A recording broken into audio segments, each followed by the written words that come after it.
ปลานั้นเด่น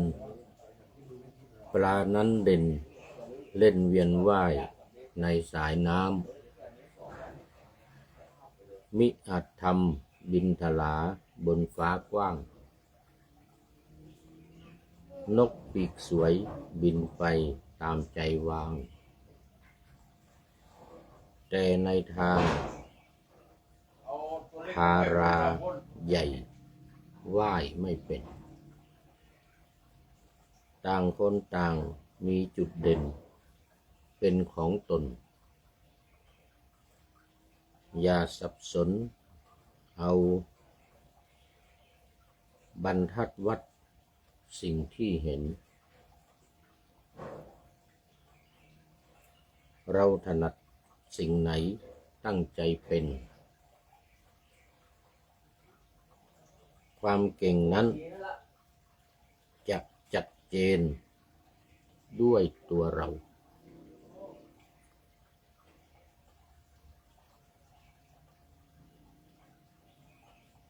ไม่ต้องหวังจุดเด่นใครมาใส่ร่างไม่ต้องสร้างความคาดหวังให้ใครเขาเป็นตัวเอกในบทเรียนของพวกเราให้โลกรู้ว่าเราเขาเก่งแบบตนขอถวายความนอบน้อมแด่พระรัตนตรัยมีพระพุทธเจ้าเป็นต้นขอถวายความเคารพพระมหาเถระพระเถรานุเถระเจ้าคณะพระสังฆาธิการทั่วโลกมีพระเดชพระคุณพระธรรมเสนาบดีเจ้าคณะภาค7วัดพระธาตุดอยสุเทพเป็นต้นขออำนวยพรแด่ท่านผู้ฟังท่านผู้ชมสาธุชนพุทธบริษัททั้งหลายวันนี้รายการธรรมทัศน์ของวัดพระธาตุดอยสุเทพออกอากาศทางสถานีวิทยุวปท2จังหวัดเชียงใหม่มีร้อยเอกจำนงปัญญาวัฒโนเป็นหัวหน้าสถานีและอาตมภาพพระครูปริยัติยานุศาสตร์เป็นผู้บรรยายเป็นประจำทุกวันเวลา 7:30 นาทีถึง 8 นาฬิกาวันนี้ก็บันทึกเสียงลงหน้ามา1 วันผ่านทาง Facebook ไลฟ์สวัยเทพบุญและ MP3 ของวัดฝายหินโดยทีมงานพระครูสมุวิสุวัฒน์วรกิจโจแอดมินแต่ตอนนี้ต้องขออภัยหน้าดำไปครึ่งหนึ่งลืมเปิดไฟจะต้องขอไปเปิดไฟแป๊บหนึ่ง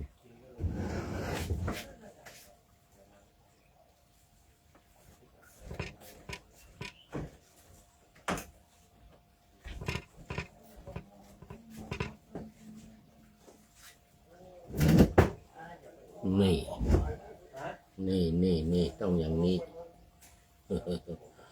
ต้องอย่างนี้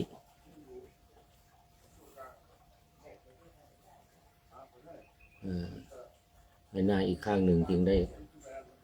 สดใสขึ้นมา วันนี้ขอต้อนรับคุณโยมวัฒนากันทวี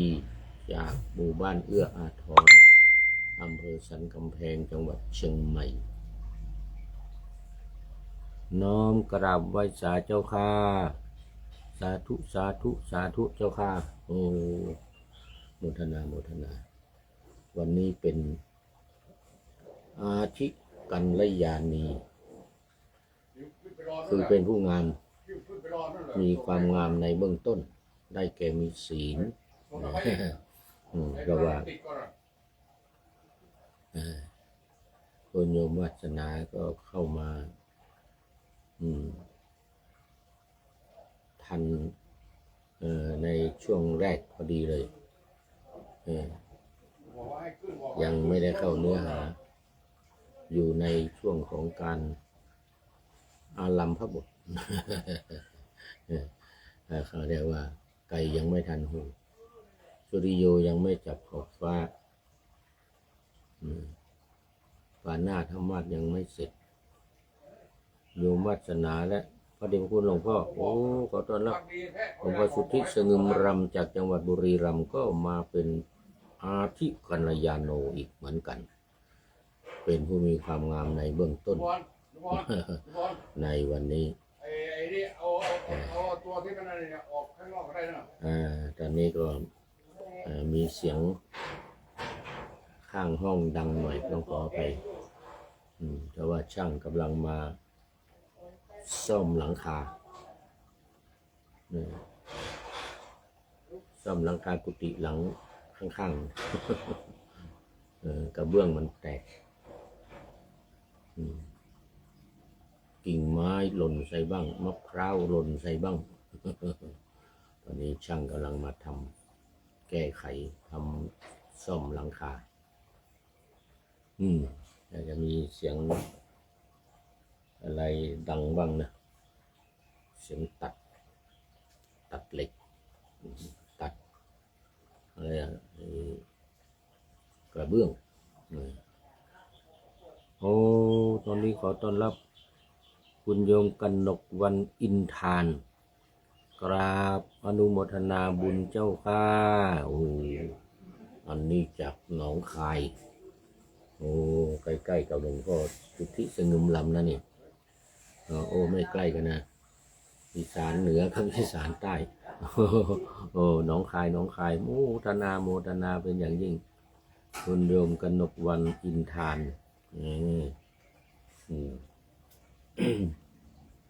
มันก่อนทักผิดไปทีนึงเป็นอาทิกัลยาณีนี่เป็นผู้มีความงามในเบื้องต้นอีกเหมือนกันเพราะว่าตอนนี้ยังอยู่ในช่วงแรกไก่ยังไม่ทันโหสุริโยยังไม่จับขอบฟ้าโมทนาเป็นอย่างยิ่งเอาแล้วตอนนี้ไก่จะโหละนี่ไก่จะโหละเนื้อเรื่องเข้าเนื้อเรื่องธรรมะในรายการกันเลยวันนี้ยังไม่รู้ว่าเป็นเรื่องอะไรธรรมะว่ายังไงบ้างนะเพราะว่ากำลังขึ้นไปบนวิหารลงมาเงินมีญาติโยมมาทำบุญมากันเยอะโอ้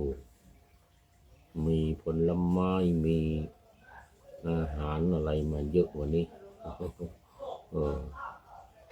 น่าจะไม่ต้องขึ้นไปฉันบนโรงครัวแล้วเดี๋ยวจบรายการนี้ก็จะฉันที่นี่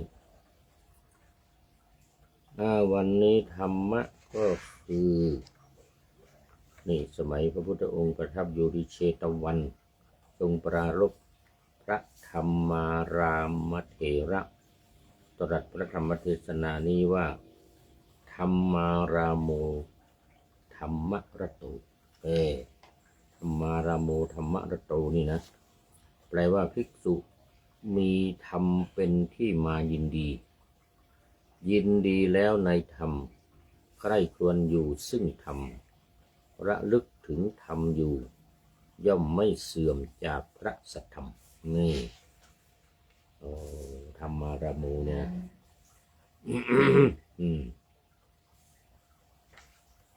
นี่มีธรรมเป็นที่มายินดีแล้วก็ยินดีในธรรมยินดีในสรุปแล้วว่าไม่ว่าจะที่มาในธรรมธรรมเป็นที่มาหรือยินดีในธรรมมันก็อันเดียวกันใคร่ควรอยู่ซึ่งธรรมอีกแล้วก็ระลึกถึงธรรมอีกสุดยอด ย่อมจะไม่เสื่อมจากธรรมนี่นะเพราะว่าธรรมคือสมถะและวิปัสสนา เป็นที่มายินดีของภิกษุนั้นนี่ที่มายินดีก็คือการปฏิบัติสมถกรรมฐานและวิปัสสนากรรมฐานเพราะอัดว่าเป็นที่อยู่เพราะเหตุนั้นชื่อว่าผู้มีธรรมเป็นที่มายินดีสมถะวิปัสสนานี่เป็นที่อยู่ของพระเลยนะของภิกษุเลยนะ ผู้ยินดีแล้วในธรรมนั้นนั่นแลเพราะเหตุนั้นจึงชื่อว่าผู้ยินดีในธรรมชื่อว่าผู้ใคร่ควรอยู่ซึ่งธรรมเพราะนึกถึงธรรมนั้นนั่นแหละอยู่บ่อยๆก็คือสมถะวิปัสสนาบ่อยๆอธิบายว่าผู้นึกถึงธรรมนั้นอยู่บทว่าอนุสรังได้แก่ระลึกถึงธรรมนั้นนั่นแหละอนุสรังเนี่ยระลึกถึงธรรมนั่นแหละก็คือสมถะวิปัสสนาเป็นหัวใจสำคัญบทว่าสัทธรรมาความว่าภิกษุเห็นปานนั้นย่อมไม่เสื่อมจากโพธิปักขิยธรรม37โอ้โหและโลกุตระธรรม9โอ้โหสุดยอดไม่เสื่อมจากธรรมไม่ใช่จะธรรมธรรมดาโลกุตระธรรม9นี่มรรค4ผล4นิพพาน1นี่นะเสร็จแล้วก็โพธิปักขิยธรรม37อีกโอ้โหมีมรรค8อยู่นั้นนะด้วย37นี่นะเดี๋ยวมีอะไรเดี๋ยวว่ากันในภายหลังเดี๋ยวได้นำเรื่องมาเล่าประกอบพอมีเวลาทันก็จะได้นำเรื่องของโพธิปักขิยธรรม37เนี่ยมาเล่าสู่กันฟังอีกดูเวลาก่อนตอนนี้มีเรื่องที่นำมาเล่าก็คือพระธรรมารามเถระนี่ธรรมารามเถระนี่ทำอะไรน้องแล คืออย่างนี้พระศาสดาตรัสบอกว่าการปรินิพพานของเราจะมีโดยล่วงไป4 เดือนตั้งแต่เดือนนี้คือการปรงพระชนมายุสังขารนั่นเองที่เมืองไวยสาลีหลังจากที่พระพุทธองค์จำพรรษาอยู่ที่ในเวลุวคัมเวลุวคัมซึ่งเป็นหมู่บ้านของท่านพระติสสะติสสะเถระนี่นะเดี๋ยวชื่อเหมือนกับ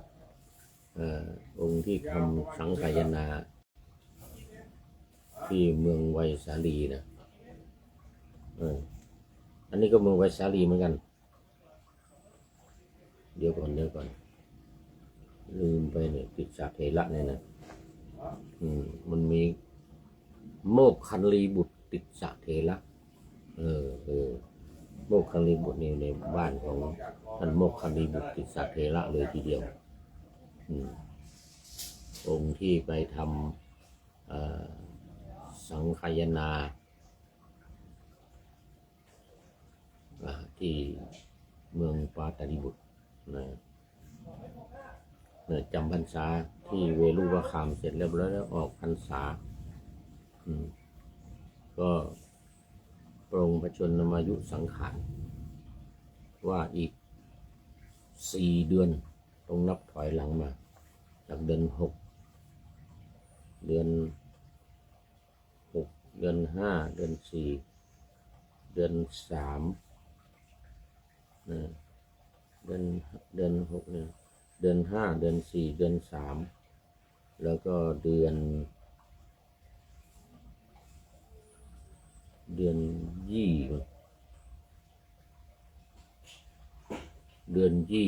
อันนี้ถ้าเป็นภาคเหนือนะภาคเหนือจะเป็นเดือนยี่เดี๋ยวมันไม่ใช่แล้วมันต้องยังไม่ถึง6นี่มันหมายถึงเดือน6ของภาคกลางมันเป็นเดือน8ของภาคเหนือ อืมเดือนแปดเดือนแปดเดือนเจ็ดเดือนหกแล้วก็เดือนห้าโอ้เดือนห้าของท่านภาคกลางเป็นเดือนสามที่4 เดือนที่พระองค์พระพุทธองค์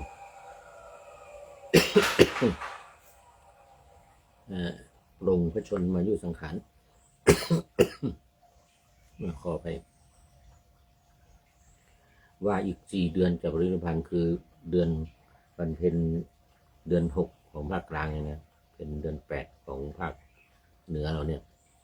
อีก4 เดือนนับไปหลังไปก็แล้วกันจะปรินิพพานภิกษุหลายพันรูปแวดล้อมพระศาสดาแล้วต่างเสียอกเสียใจเข้าไปปรับทุกข์เข้าไปถามพระศาสดาว่าจะทำอะไรทำยังไงปรึกษาหารือกันว่าพวกเราจะทำยังไงเพราะว่านี่อีก4 เดือนพระพุทธองค์จะปรินิพพานแล้วอย่างนี้นะไม่รู้ว่าก็ตลกนะตื่นเต้นกันใหญ่บางคนก็ร้องไห้บางคนก็เขารำควรกันเลยทีเดียวเสียอกเสียใจไปล้อมพระศาสดาไปกราบไปทูลไปไหว้สักการะไปถามนี่นะบรรดาภิกษุเหล่านั้นภิกษุผู้ยังเป็นปุถุชนไม่อาจเพื่อจะอดกลั้นน้ำตาไว้ได้ธรรมสังเวชเกิดแก่ภิกษุผู้เป็นขีณาสพพระขีณาสพทั้งหลายเกิดธรรมสังเวชคือปรุงธรรมสังเวชว่าเช่นอนิจจังทุกขังอนัตตาอย่างเงี้ยเป็นธรรมดาเราต้องพัดพรากเราต้องจากกันอันนี้ก็เรียกว่าปรุงธรรมสังเวชส่วนที่ร้องไห้น้ำตาฟูมฟายกลั้นไม่อยู่นี่ก็คือปุถุชนยังไม่ได้เป็นอริยบุคคลโสดาบันก็ยังไม่ได้เป็นสกทาคามีอนาคามีอรหันต์ไม่ต้องพูดถึงโสดาบันยังไม่เป็นหมู่นี้ร้องไห้หมู่นี้ร้องไห้คร่ำครวญพิไรรำพันคร่ำครวญหวนหาภิกษุทั้งปวงปรึกษากันว่าพวกเราจะทำอย่างไรหนอแลจะทำอย่างไรหนอนี่ดังนี้แล้วก็เที่ยวไปโดยรวมเป็น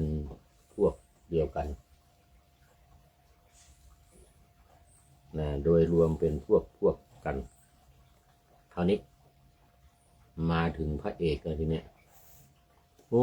ตอนนี้ขอต้อนรับFC ตัวจริง ท่านพระครูธรรมธรสุริยันสันตจิตโตโมทนาเพิ่งกลับมาจากอำเภอเถินจังหวัดลำปางบอกว่ากราบนมัสการครับพระอาจารย์เมตตาพระเดชพระคุณหลวงพ่อพระธรรมเสนาบดีให้คณะสงฆ์วัดพระธาตุดอยสุเทพจำนวน9 รูปไปสวดมนต์ทำบุญศูนย์จำหน่ายสินค้าพื้นเมืองดอยสุเทพศูนย์จำหน่ายสินค้าพื้นเมืองดอยสุเทพพลาซ่าครบรอบ24 ปีครับผมนะเห็นแล้วเห็นท่านอาจารย์ธนบดีถือสังฆทานปุ้มปั๊มลงมาเมื่อกี้เนี่ยเข้าไปห้องแล้วโมทนาสาธุการเอาบุญด้วยศูนย์จำหน่ายสินค้าพื้นเมืองดอยสุเทพพลาซ่าโอ้โหครบ24 ปีโอ้โหไม่ใช่น้อยดีแล้วโมทนาเป็นอย่างยิ่งขอให้มีความเจริญรุ่งเรืองขายดิบขายดีให้ร้านค้าขายดิบขายดี9 รูปไปเจริญพุทธมนต์นะสาธุเสร็จเรียบร้อยแล้ว ตอนนี้มัน10:30แล้วมั้งเนี่ยมัน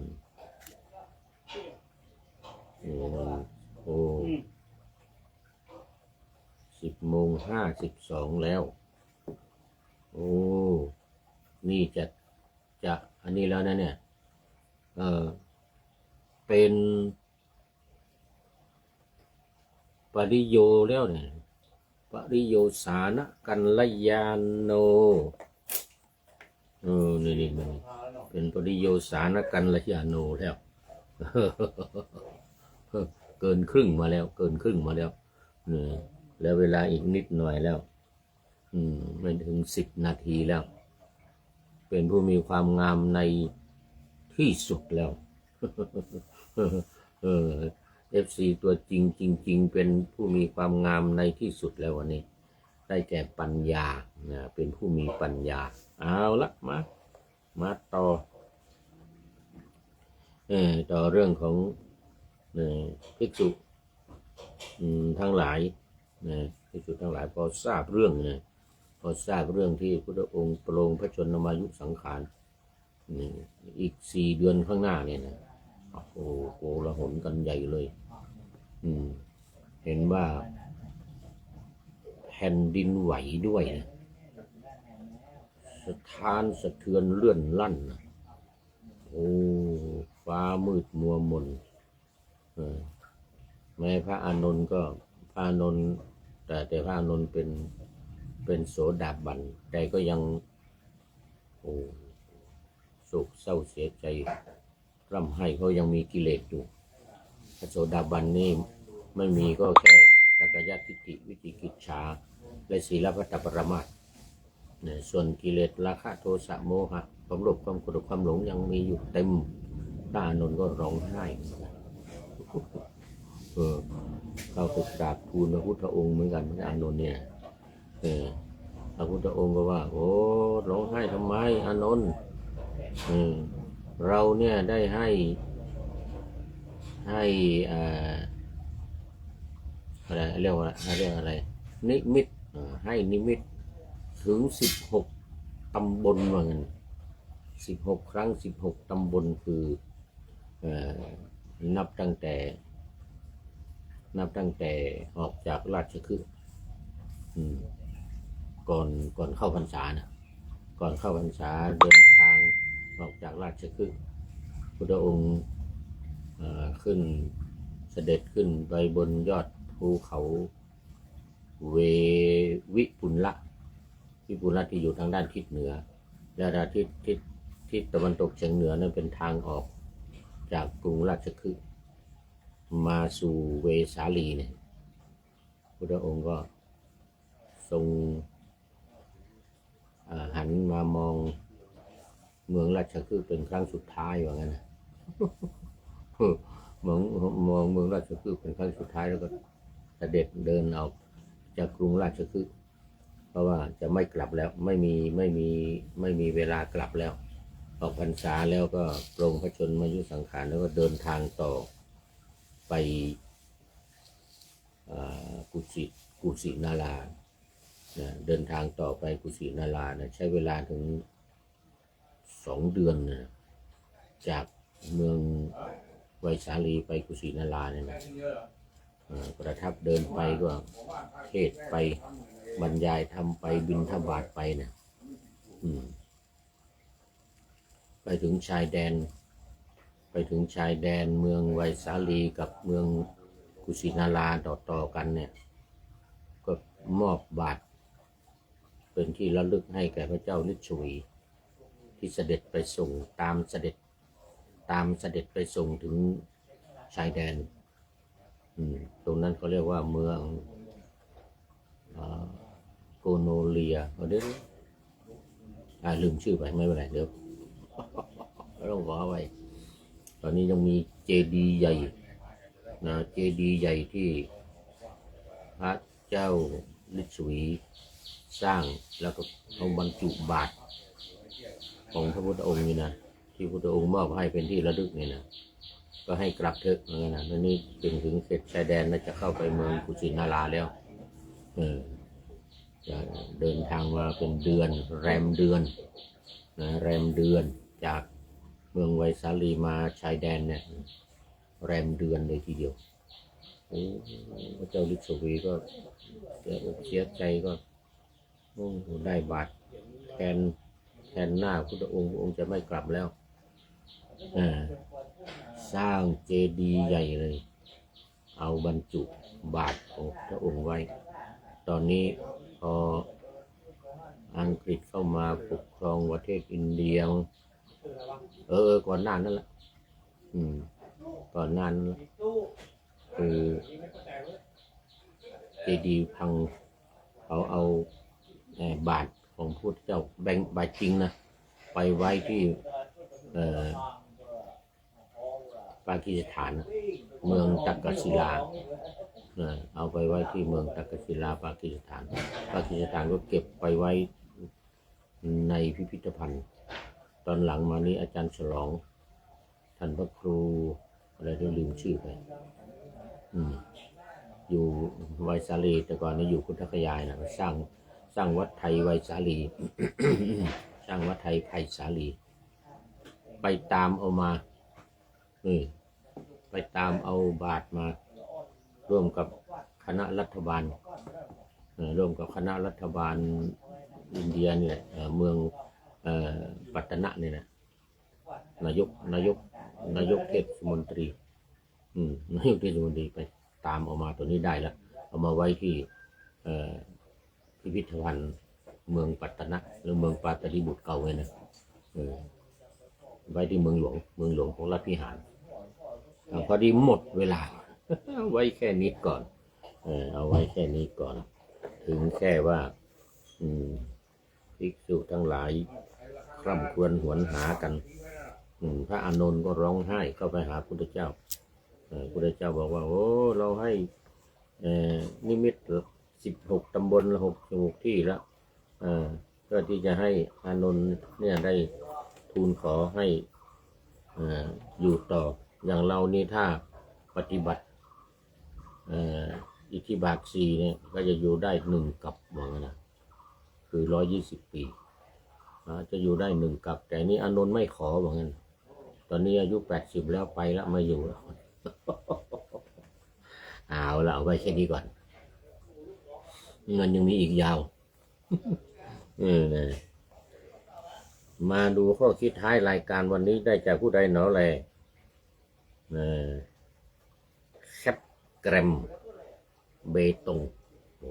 นี่เป็นคนไทยหรือเปล่าไม่รู้นะชื่อแคปแกรมเบตงนี่นะ ให้เขาคิดไว้ว่าปลานั้นเด่นเล่นเวียนว่ายในสายน้ำปลานะมิอาจทำบินทลาบนฟ้ากว้างนกปีกสวยบินไปตามใจวางแต่ในทางทาราใหญ่ว่ายไม่เป็น นกนี่นะนกว่ายน้ำไม่เป็นส่วนปลานะก็มาบินบนฟ้าก็ไม่ได้บินไม่เป็นไม่มีปีก ต่างคนต่างมีจุดเด่นเป็นของตนอย่าสับสนเอาบรรทัดวัดสิ่งที่เห็นเราถนัดสิ่งไหนตั้งใจเป็นความเก่งนั้นจะจัดเจนด้วยตัวเรานี่ทางใครทางมันเหมือนกันห้อมนูไตห้อมในเตียว ภาษาล้านนาไม่ต้องหวังจุดเด่นใครมาใส่ร่างขอไปไม่ต้องหยิบจุดเด่นใครมาใส่ร่างไม่ต้องสร้างความคาดหวังให้ใครเขาเป็นตัวเอกในบทเรียนของพวกเราให้โลกรู้ว่าเราเขาเก่งแบบตนเก่งแบบใครแบบมันเก่งแบบใครแบบมันเนี่ยต้องขอบคุณเนี่ยแคปแกรมเบตงผู้ใช้นามปากกาว่าแคป แกรมเบตงไว้ในที่นี้เป็นอย่างยิ่ง ขอนำรายการธรรมะทัดไปก่อนแล้วจะย้อนมาใหม่ในวันหลัง เพื่อให้ท่านทั้งหลายได้รับฟังพระธรรมเทศนาเหมือนดังเดิม เป็นธรรมะในพระไตรปิฎก3ธรรมบทอันงดงามบรรยายเสริมอธิบายใจความเหมาะมาต่อเติมยกนิทานดั้งเดิมเสริมบทธรรม ขอทุกท่านสุขกายสบายใจปรารถนาสิ่งใดอันเลิศล้ำจงเพิ่มพูนตามบุญงามและตามกรรมที่ได้บำเพ็ญไว้ทุกประการ ขอเจริญพรโอ้ตอนนี้สาธุครับเข้ามาสุดท้ายสุดท้ายจริงๆสาธุครับเข้ามาก็คือทองล้วนทองล้วนต้องขอไปอ่านยากเป็นอักษรโรมันโอ้ทองล้วนก็แล้วกันนี่ชองจันหรือทรงจันเนี่ยนะ ทองล้วนทรงจันก็แล้วกันทองล้วนทรงจันเป็น FC ใหม่โอ้นี่ต้องไปดูโปรไฟล์ทองล้วนทรงจันเป็นท่านสุดท้ายเป็นปริโยสานกัลยาโนผู้มีความงามในที่สุดวันนี้จริงๆวันนี้ ขอเจริญพร